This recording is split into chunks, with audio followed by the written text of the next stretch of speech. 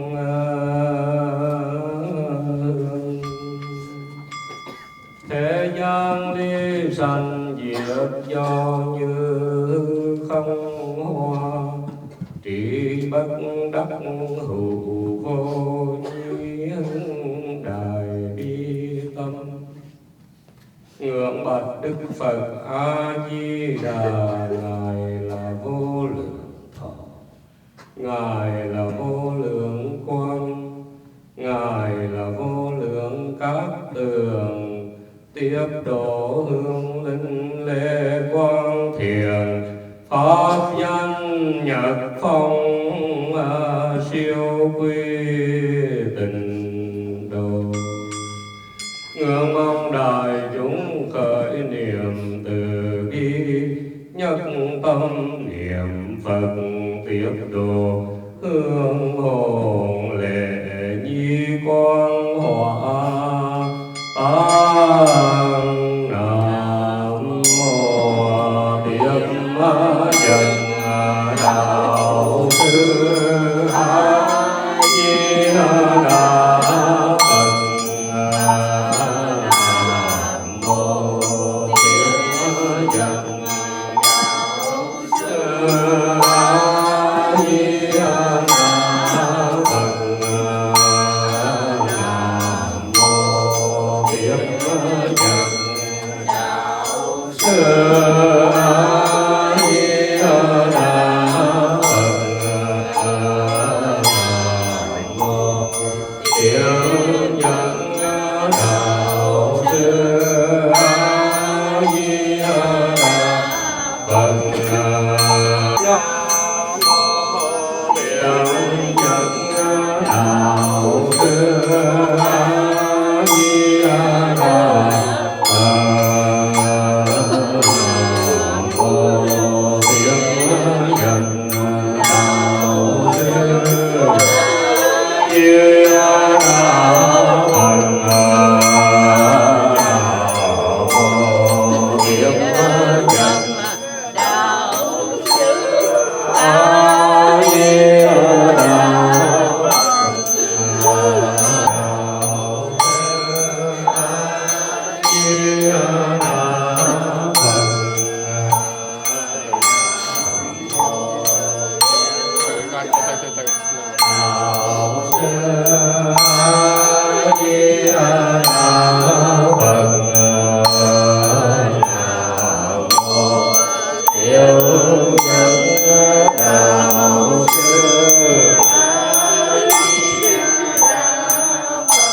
Di Đà Phật.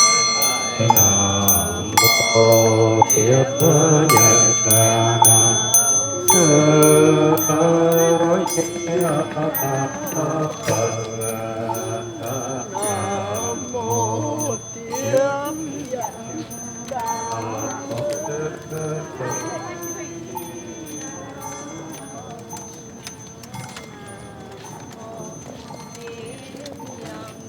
Đạo Sư A Di Đà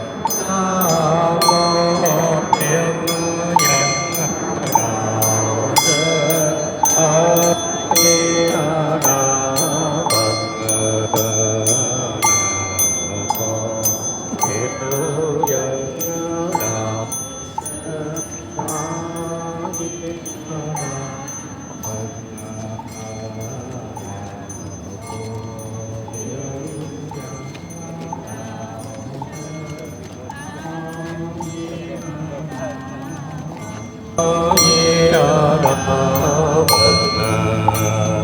Nam mô Thiện Nhân Đạo Sư.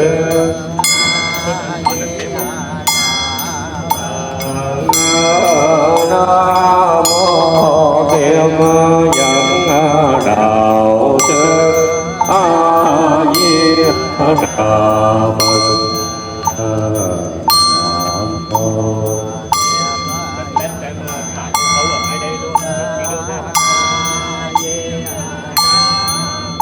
Xin tất cả quý vị giữ một phút yên lặng để cầu nguyện cho hương linh. At this moment, I would like to invite all of you, please take one moment, 1 minute, pray for Thien Lê. 1 minute of prayer begins. Now we're going to turn around, and on the count of 3, 1, 2, 3. Oh!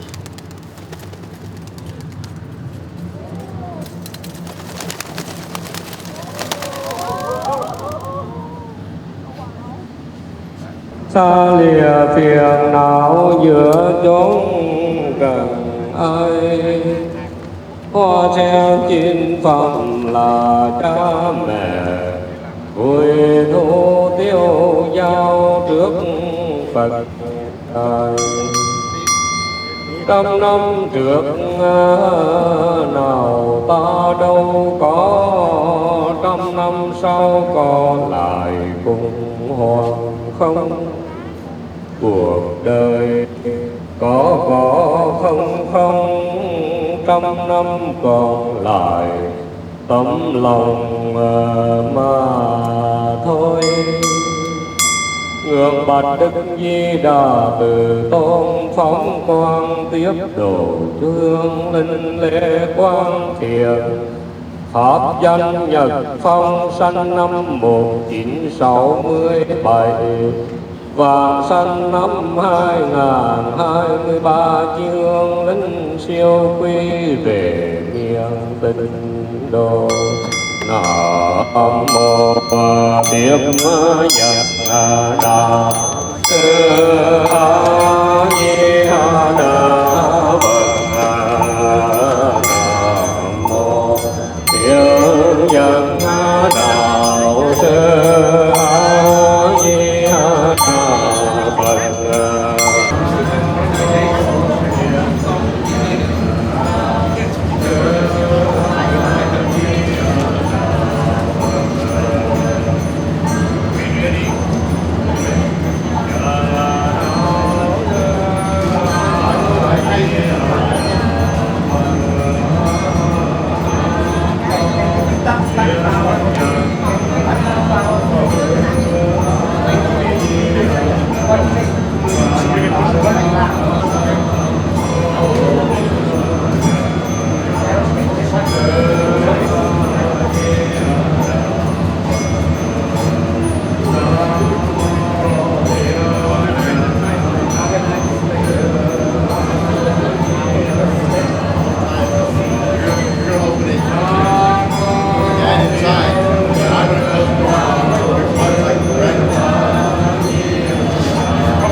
thật rồi dáng hình thân thương, huyễn thân tứ đại vô thường, sát na biến dịch đôi đường biệt ly.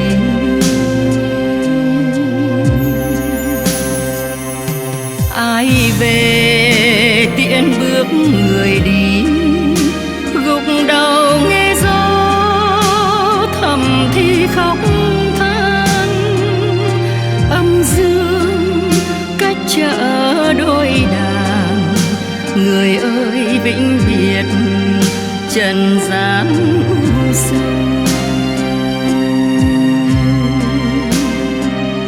Phân kỳ trời đổ mưa ngâu, lần chia tay cuối ai sâu hơn ai. Phân kỳ trời đổ mưa ngâu, lần chia tay cuối ai sầu hơn ai.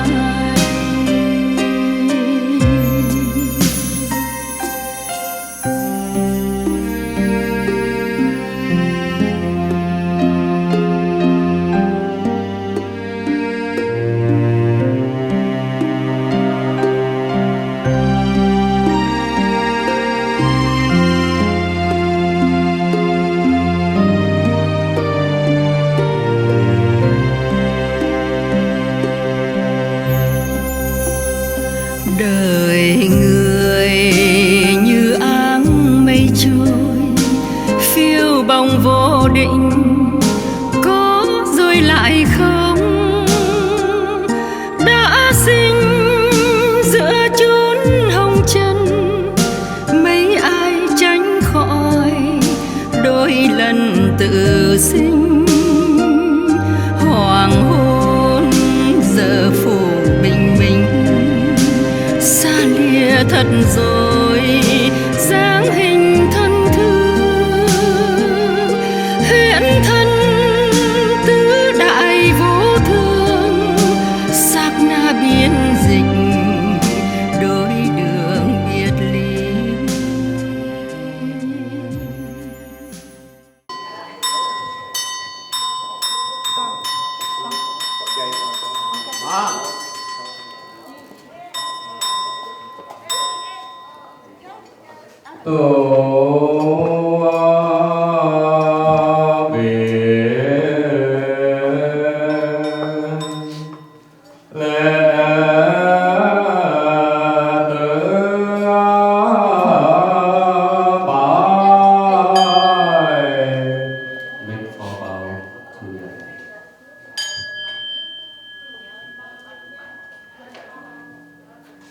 Vì thực chân ngôn thân kiều thịnh, hướng linh bất mùi diệu vân tri. Trường thừa tam bao lực giá trị, thực nhật kim thời lai phủ hồi. Hương vân thịnh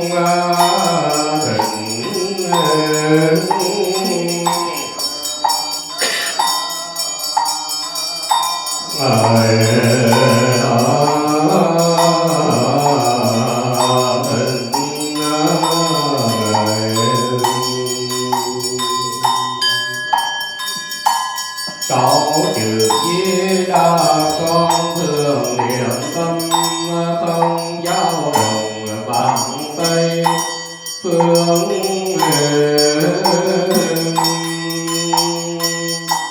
Hôm nay nhân ngày lành tháng tốt, chúng con nguyên quán nước Việt Nam hiện cư trú tại Hoa Kỳ quốc ca về tiểu bang ta Marina thành phố gia đình quân tập về tại trung tâm văn hóa Phật giáo chùa Văn Thư Hậu Đường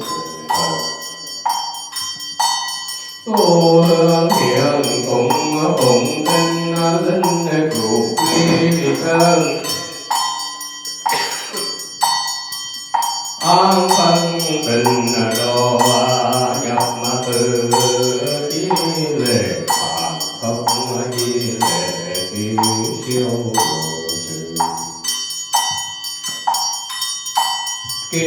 kỳ tăng quyền hiệu nam LeQuang an LeQuang an tinh quả phù LeQuang quyết tin bảo huynh LeQuang tình bảo tình LeQuang làng hương LeQuang hương nghiêng LeQuang cầm trụ bao đề LeQuang thiện nguyện tận nhân đi lê hạ thân nguyệt na thuê vân vân hiệp thân mong quyền thuộc nội ngoại chúng cảnh hương hoa nhọc tâm phùng thịnh nam mô tây phương giáo chủ đại bi tiếp nhận đạo sư a di đà phật nam mô đại bi quảng thế âm bồ tát đại thế chỉ bồ tát đại nguyện địa tạng vương bồ tát phong đại hào quang nguyện thủy hào quang chiếu khai minh lô bạc chư tội khổ tiếp độ cùng vì thánh tiếng kiếp nam phật tự thọ tam quy giới pháp danh nhật phong thánh danh LeQuang kiệt sanh ngày 8 tháng Giêng năm 1967 sanh ngày 11 tháng 2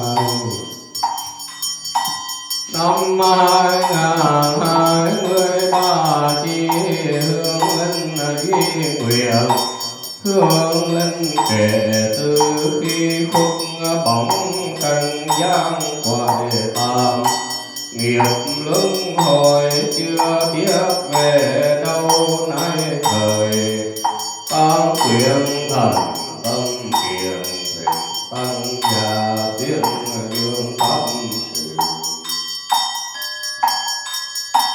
đây nén hương vòng đây bạc cơm ngọc đây chén ca thanh hương nguyện hương linh nhờ phúc đây cửa nương cửa Phật nhờ chân ngôn bị mật tối linh về tại tâm từ già lam hầu linh đường nhập thân an về thịnh pháp văn kính thọ cam lô pháp về tùy duyên siêu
nặng ân.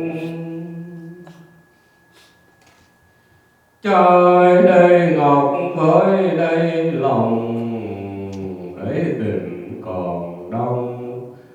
Trong thương nhớ ân nghĩa sinh thành, khó đắp sông.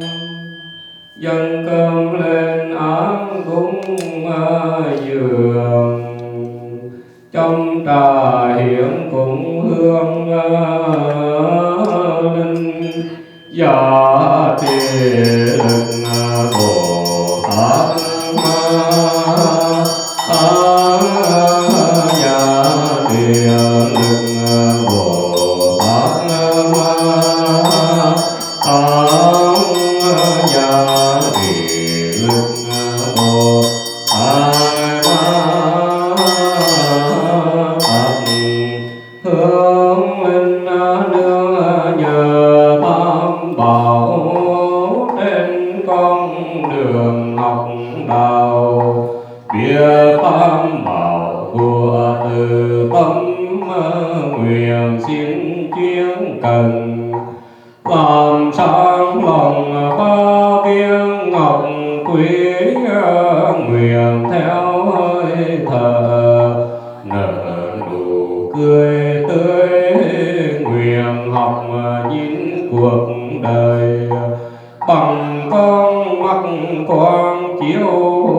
Nguyện xin tìm hiểu nỗi khổ của mọi loài, tập từ bi hành hỷ xả, sáng cho người thêm niềm vui. Chiều giúp người bớt khổ, để tớ nguyện sống cuộc đời thiểu dục. Nếp sống lành mạnh an hòa, cho thân thể kiềng khương. Nguyện rũ bỏ âu lo, học tha thứ bao dung. Cho tâm tư nhẹ nhõm, đệ tử xin nguyện ơn sâu đền báo. Ơn cha mẹ ơn thầy ơn mẹ bà chúng sanh. Nguyện tu học tinh chuyên, cho cây bi trí nở hoa. Mong một ngày kia có khả năng cứu độ mọi loài, bước ra ngoài cõi khổ. Xin nguyện Phật pháp tăng chứng minh gia hộ cho đệ tử chúng con biến thành đại nguyện. Nam mô Tây phương cực lạc thế giới đại từ đại bi A Di Đà Phật. Nam mô A Di Đà Phật. Nam mô A Di Đà Phật. Quang sanh quyết định chân ngôn. Nam mô A Di Đà Ba Giờ.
chỉ thành lệ hương linh bốn lời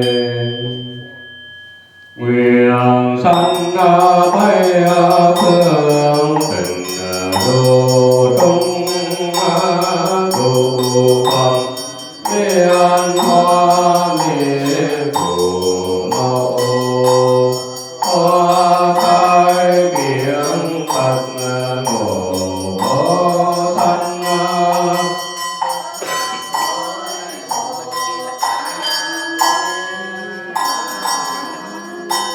thế nhân ly sanh diệt do như không hoa khi bất đắc hữu vô nhi hưng đại bi tâm hương anh nhẹ bước về theo Phật xa lìa phiền não giữa chốn trần ai hoa sen chín phẩm là cha mẹ vui thủ tiêu giao trước Phật đài ngửa mặt đức Di Đà từ tôn phóng quang tiếp độ cho hương linh lễ quang thiện pháp danh nhật phong sanh năm 1967 vàng sanh năm 2023 dương linh siêu quy về miền tinh đô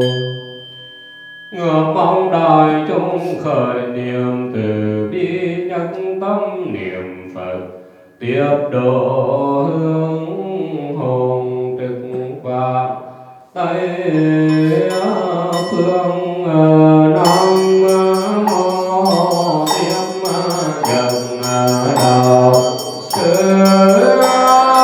Di Đà Phật.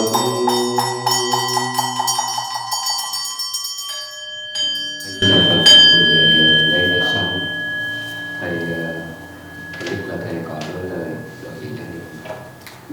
Thầy tán thán cả cái tấm lòng của các anh chị em đã thương tưởng để cùng chung tang lễ, nhất là Christine hai cháu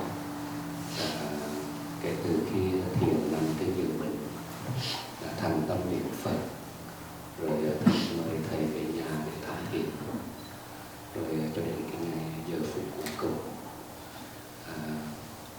thầy nghĩ cái buổi lễ này đó, có nghĩa là cái buổi lễ là đưa hương linh gửi gắm vào trong cái ngôi chùa, ngôi nhà tâm linh để hương linh được nghe kinh nghiệm Phật.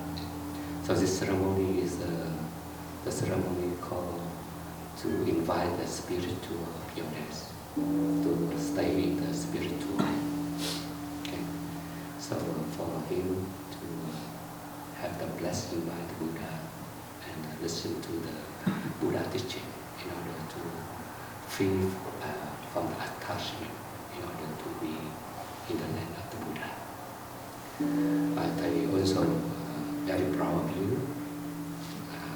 Aaron Aston. You show your love to your dad since he was sick at home. You recite the name of the Buddha. The funeral is not enough yet, because anytime when you're thinking about your death, just pray for him. Recite the name of the Buddha for him, so you can support his spirit. You support him reborn into some kind of form.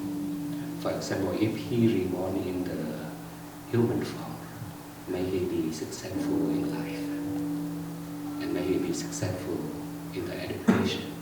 Right? If he reborn into the Buddha land, you keep continue to pray for him. He may achieve enlightenment. Right? So some people think that, okay, after funeral or 50 days or 100 days or 1 year, 2 years, so that is my responsibility. I'm done with my, but no. Especially as the children, as wife and husband, and brother and sister. How can we live the spirit So to keep it in your heart, transform your sorrow and suffering into your action. Replay his life, continue his life in your life. Continue to pray for him. And that is what you can do. Right? Thầy nhắc nhở cho các anh chị đừng tan rồi chưa phải là xong. 50 ngày, 100 ngày, 1 năm, 2 năm chưa phải là xong. Bởi vì đâu biết rằng con mắt phạm phu của mình sẽ đi về. Thì giả sử em mình có sanh về cái cảnh Phật thì cũng mong cho em mình được lần sau đạt đến cái cảnh giới của Phật. Thì em mình sanh vào trong một cái gia đình nào thì cũng cầu nguyện cho thì để mình sinh ra trong một cái gia đình có được cái education, có được sự giáo dục và tốt đẹp hơn. Rồi khi chúng ta nghĩ là 50 ngày, 100 ngày là xong. Nhưng mà cái tình thương của chị, của em, của anh này làm sao mình có thể được. Cho nên hôm rồi thầy có giải thích cho mấy anh chị em một điều đó là cái ngày dỗ kỳ không phải là cái ngày mà được mình get together để have fun, mà cái ngày đó mình có thể làm được bất cứ một cái gì để hồi hướng cái phước đức, phước báo để cầu nguyện cho bản thân của mình. Giả sử hy sanh về cảnh Phật thì cảnh Phật có cúng phẩm liên hoa. Cúng phẩm liên hoa là chỉ phẩm hoa sen. Nếu mà được sanh về phẩm thứ nhất thì sự cầu nguyện của mình tiếp tục để cho người đó lên phẩm thứ 2, thứ 3, thứ 4, thứ 5, thứ 6 để cho cái đến cái ngày thành Phật. Nếu sinh trong một cái gia đình thì cầu nguyện cho em bé đó được có sự giáo dục, có được sự tốt đẹp. Cho nên bất cứ giờ nào mình có thể làm được bất cứ cái gì, hãy cố gắng để tiếp tục cầu nguyện cho Thiện. Thiện rất cần sự cầu nguyện của gia đình. Và cái sự cầu nguyện, ngoài sự cầu nguyện, bên cạnh đó mình hãy tiếp tục thực hiện cái công việc của một cái người. Như quý vị thấy, 56 tuổi đời chưa phải là già lắm, mà cũng không phải là trẻ lắm. Nhưng mà cái quan trọng sống trong cuộc đời này, mình làm được gì cho đời, làm được gì cho thế gian, cho gia đình, cho xã hội mình. Thì ít nhất thì nuôi dưỡng 2 đứa cháu lên sinh. Cho nên Christina tiếp tục thương Thiện, tiếp tục lo cho hai cháu và quay lại các anh chị em trong gia đình. Đó là cái sự một cái tình cảm thiêng liêng mà gắn kết. Khi nào thầy hiểu thì các mình nhìn vào con mình, nhìn vào các anh chị em, mình có thể thấy Thiện trong đó. Bởi vì gia thịt, mọn mũ, huyết thống, Thiện đã có hiện hữu ở đây. Thân của Thiện chỉ đi thôi, nhưng mà spirit của Thiện vẫn còn hiện hữu ở đây. Cho nên mình đừng có cảm thấy là lớn hơn, mình đừng cảm thấy là bất mãn, mà mình sẽ tiếp tục sống bằng 2 thân, đó là tiếp tục sống trong Christina và sống cho Thiện. Ok, có thể có những lời như vậy với gia đình thân, có thể có cảm ơn thầy. Vì vào đời người như áng mây trôi phiêu bồng vô định, có rồi lại không. Đã sinh giữa chốn hồng trần, mấy ai tránh khỏi đôi lần tự sinh. Hoàng hôn giờ phủ bình minh, xa lìa thật rồi dáng hình thân thương. Huyễn thân tứ đại vô thường, sát na biến dịch đôi đường biệt ly.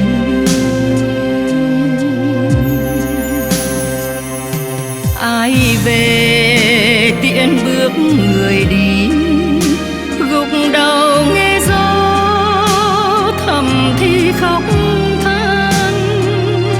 Âm dương cách chợ đôi đàn, người ơi vĩnh biệt trần gian u sầu.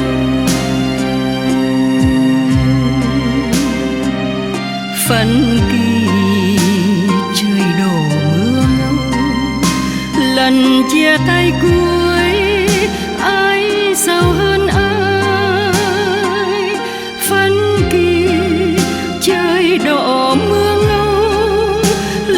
chia